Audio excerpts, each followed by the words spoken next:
학생이냐 아니냐가 안 중요해요. 그냥 좋은 창업자냐. 여기서 좋은 창업자라 하면 이분이 문제를 잘 풀 수 있을까? 딱 그 관점입니다. 기술 개발만 하기 위해서 스타트업 창업하신 게 아니잖아요. 반도직입적으로 얘기하면은 사실은 기술이 사업화되지 못하면은 임팩트는 1도 없는 거거든요. 전 세계적으로. 거기에 대한 또 자금이나 이런 것들을 끌어오는 게 굉장히 좀 중요하다고 생각을 합니다.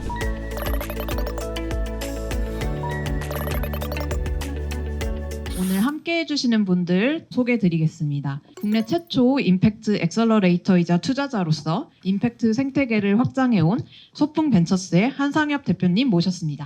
미국 실리콘밸리 기후테크 스타트업 캡처6의 박형건 부대표님을 모셨습니다. 저희 회사는 기후테크 전반을 투자하는 회사인데요. 초기 투자 위주로 많이 하다가 프리IPO까지 투자 라운드를 넓혀가지고 전방위적으로 다 투자합니다. 주로 관심 가지는 영역은 에너지, 순환경제, 농식품이라는 카테고리로 기후테크 접근하고 있고요. 캡처6 같은 공기 중 직접 포집을 저희는 순환경제 관점으로 봅니다.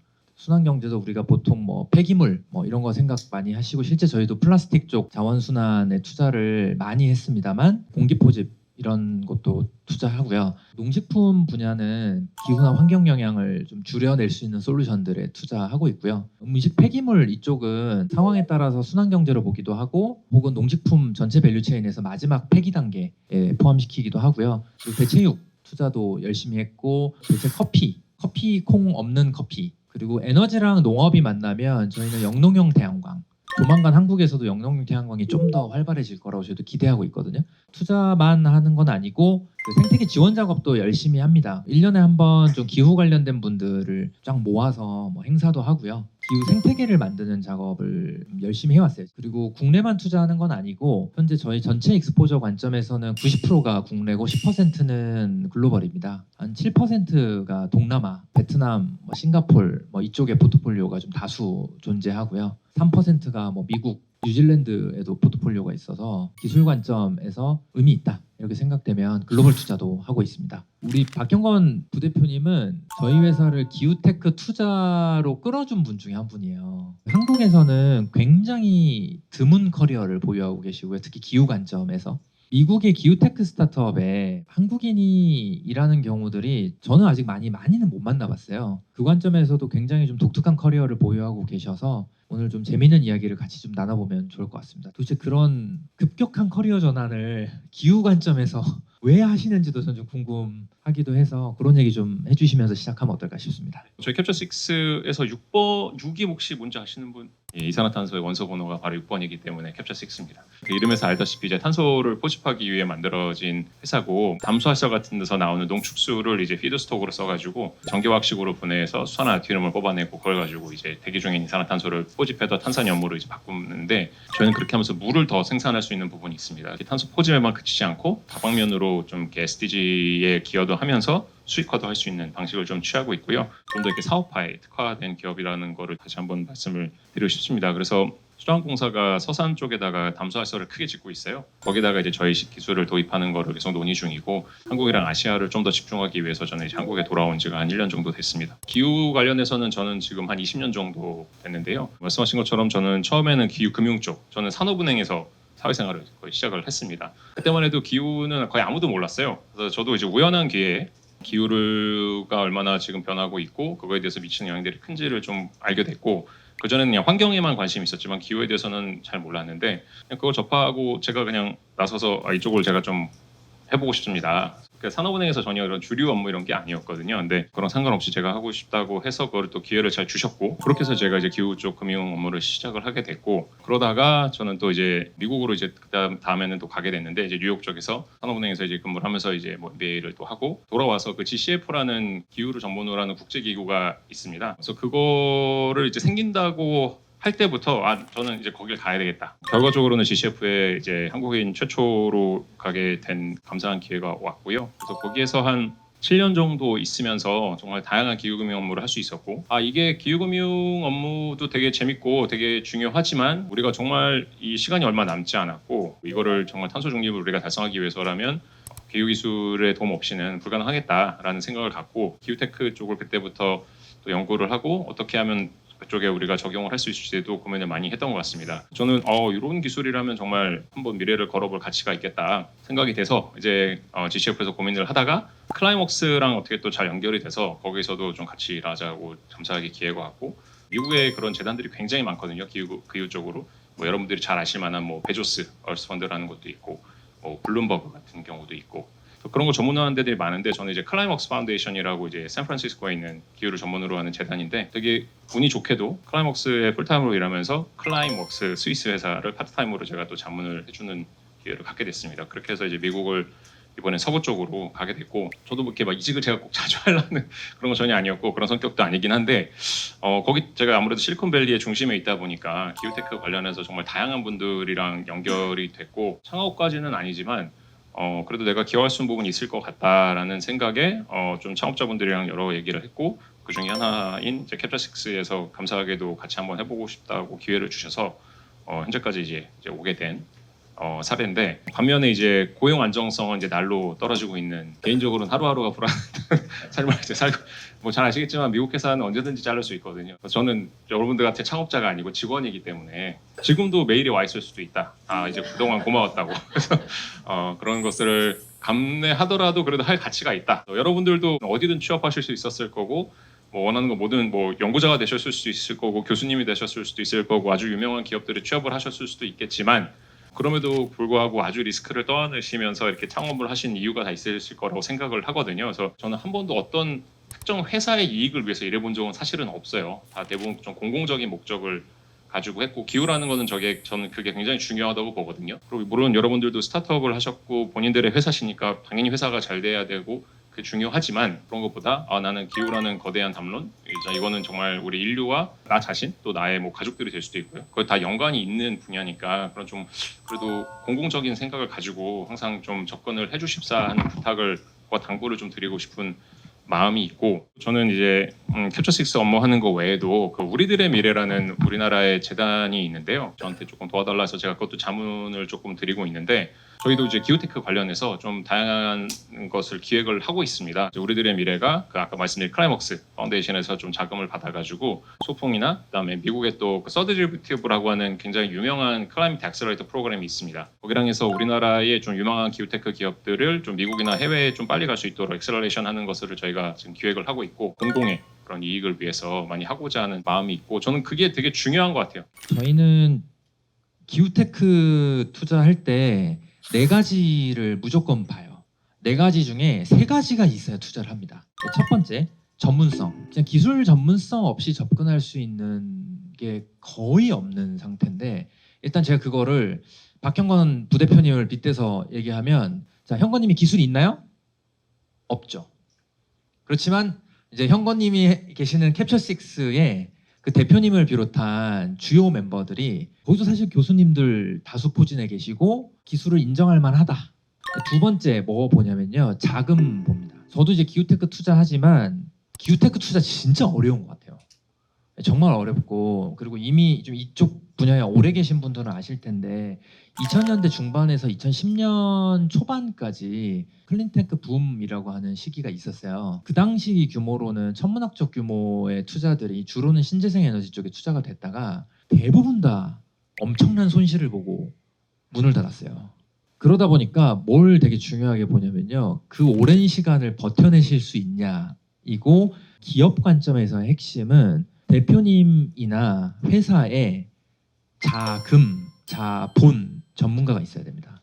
세 번째, 정책 진짜 중요합니다. 아시는 것처럼 정책 하나에 시장이 생겼다 없어졌다 하잖아요. 현 정부에서 기후 관련 공약 정책 나온 거 혹시나 보셨을까요? 보셔야 됩니다. 정책이 많은 걸 결정지어요. 특히나 한국은. 마지막은 글로벌입니다.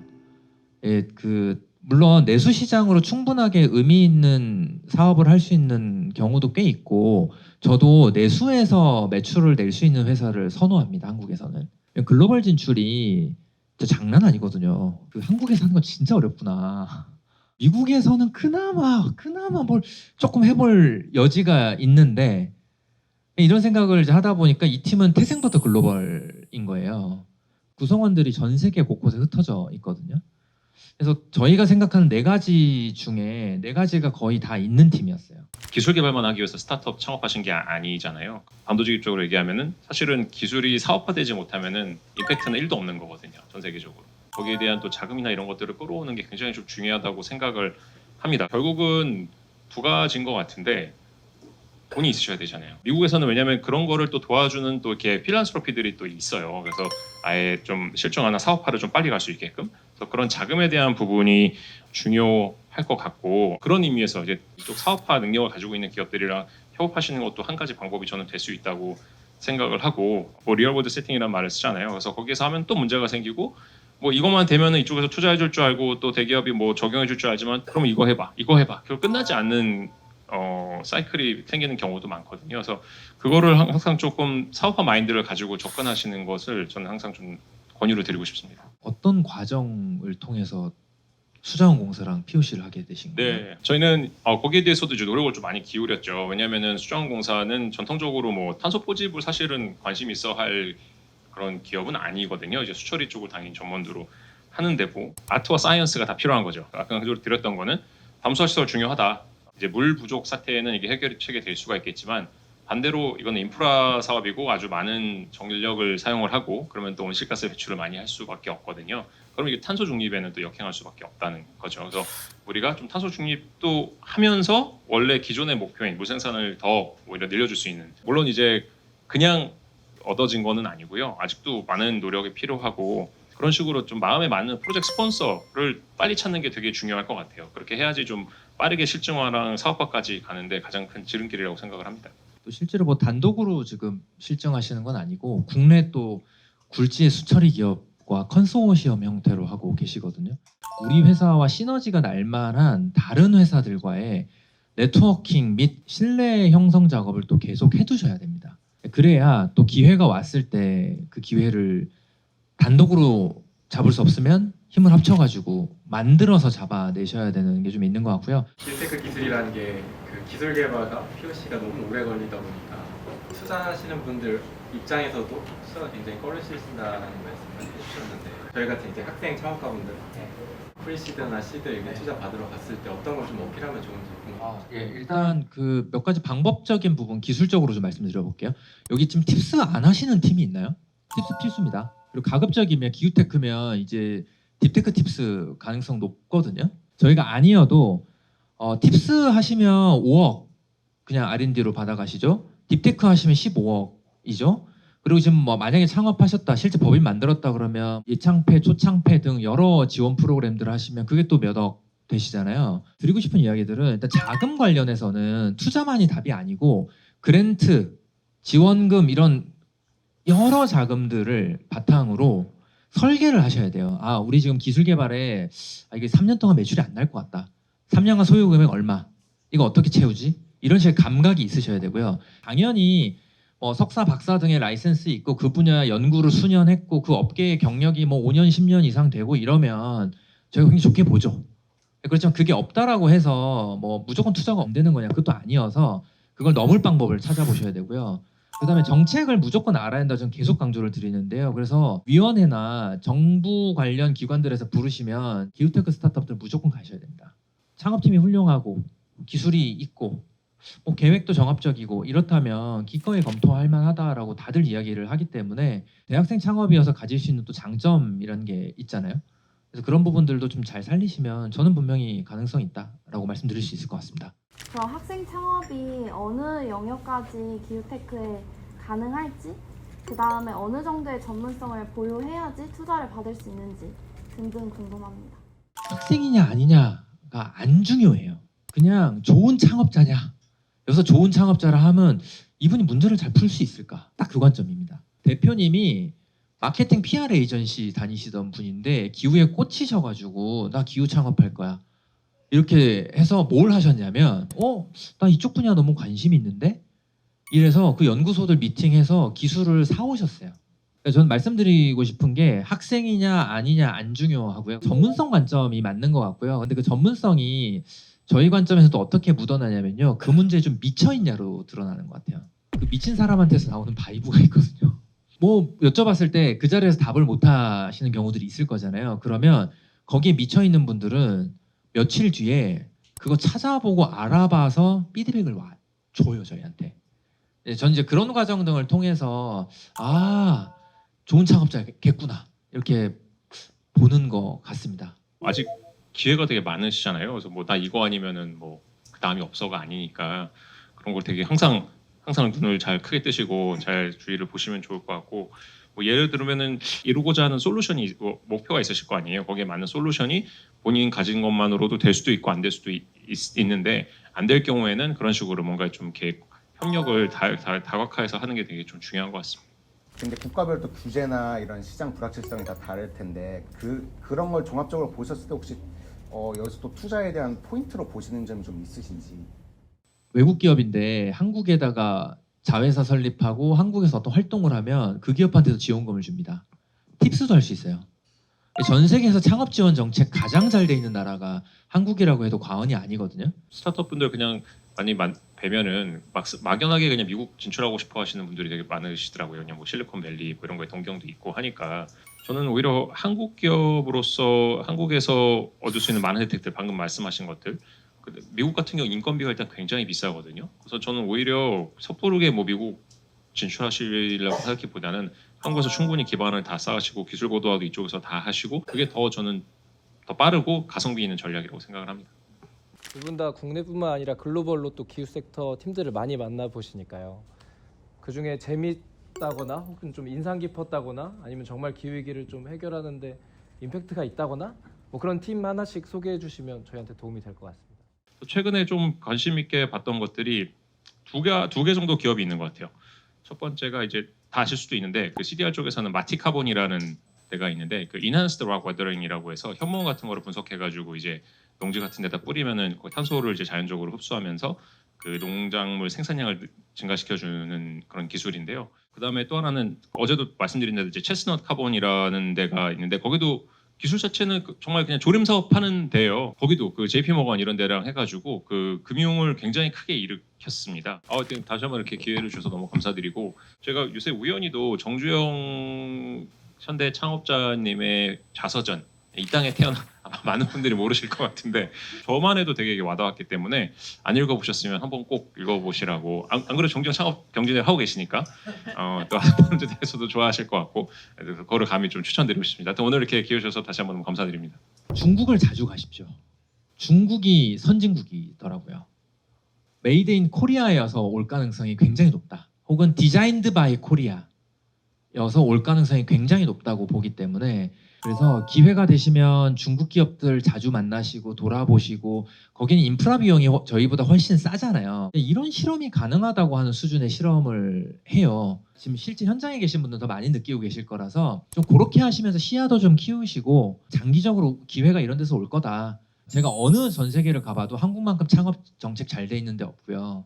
창업자들의 수준, 기술력, 이 복합적으로 굉장히 괜찮은 나라가 없는 것 같고 특히나 제조 역량이 한국이 이제 중국 제외하고서는 뭐 탑2, 탑3 안에 드는 나라이기 때문에 한국 창업자들의 기회가 있다라고 자신감 가지시고 중국 가서 열심히 보시고 좀 이런 말씀 드리고 싶습니다. 네, 감사합니다.